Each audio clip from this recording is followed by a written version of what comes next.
What's up mga katsa? This is Romel and welcome back again to my YouTube channel mga katsa. So for today's video mga katsa, naka-encounter tayo ng napakahabang buhok ni client, no? So ayan, as you can see mga katsa, sobrang haba. Pero yung sa baba banda, tinanong ko si client kung rebanded na ba yan o hindi. Ang sabi niya, first time daw niya reband, pero always daw siya nag-iron ng hair. So, kaya ganyan ang sa baba, medyo may pagkabuhaghag na parang, ano na siya, parang stroke or parang hindi na siya masyado kulot. Pero sobrang dry po mga katsa. Kaya ayun, as you can see, nilagyan natin siya ng step 1 si client. Pero, yung pinaka-roots muna, yung kung saan siya may bukol. Kasi yung sa baba po, ay ngarag na po siya sa plancha. And then, pag naluto na yung sa taas, saka ko po binaba yung gamot sa pinaka-lower part ng kanyang buhok mga katsa. Kasi, hindi ko po siya sinabay kanina sa paglagay kasi ang ma-happen po nun ay unang maluto o kaya may tendency na masunog yung pinaka-lower part ng kanyang buhok kasi nga po super haggard na, no? So, ayan mga katsa, no? Nababa na natin ang medisina sa buhok ni client. And then after a few minutes, wala pa tayong sinasayang na oras. So, ni-check kasi buhok ni client ay medyo ngarag po yung pinaka-lower part. And then ayan, as you can see, no? Nung nakita ko na luto na po yung buhok ni client, hinugasan ko na po sa walang pagdadalawang isip. And then, ayan, sinuklay at binlower na po natin mga katsa. Yan po ang ating step 1 na processing mga katsa. So, ayan. Hindi kasi pwede nating planchahin ang buhok ni client na basa pa. Kaya kailangan super tuyo, 100% na tuyo bago po natin planchahin. So, ayan. As you can see mga katsa, ayan, na plancha ko na po yung buhok ni client.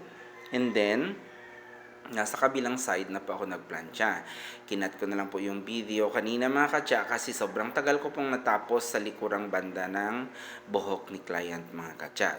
So now mga katsa, ayan, malapit na tayong matapos sa ating step A, iron, and then mag-proceed tayo sa ating step B.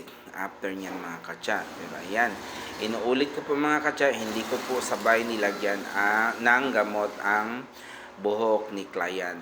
Huli ko pong nilagyan ang pinaka lower part kasi yun po ay nangarag sa kaka-iron po niya mga katsa. Yan, paalala ko lang po, hindi po advisable ang everyday na iron, no? Pwede tayong mag-iron sa ating buhok kung sakaling tayo ay may lakad lamang. Pero kung araw-araw nating i-iron, yun po ay nagko-cause ng death or mamamatay ang buhok natin mga katsa.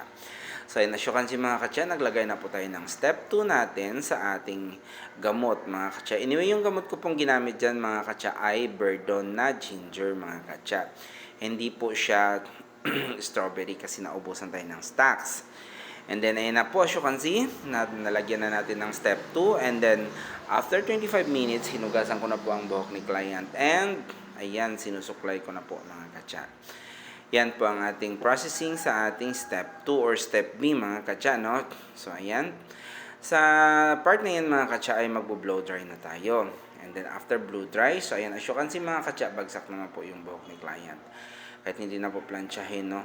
Pero kailangan pa rin nating planchahin sa ating step 2 na proseso. So, ayan, as you can see, nag-iron tayo sa ating step B.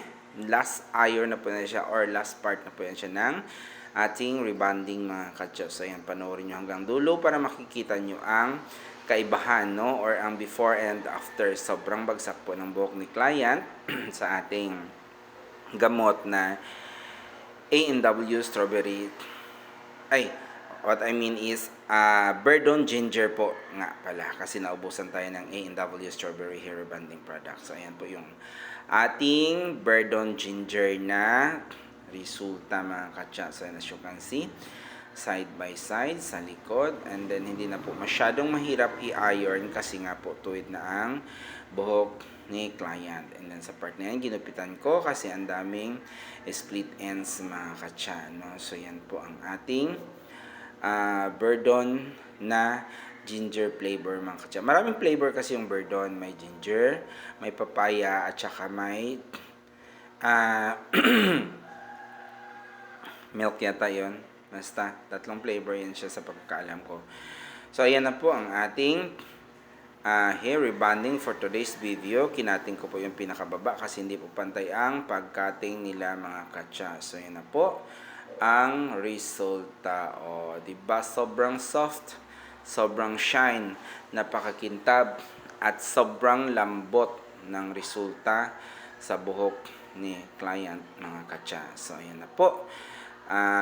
Thank you for watching, and please don't forget to subscribe to my YouTube channel at pakiclick na lang po ang ating bell button para kayo ay mananatiling nakasubaybay sa aking mga bagong video, mga katsa. So, yan na po. Thank you so much.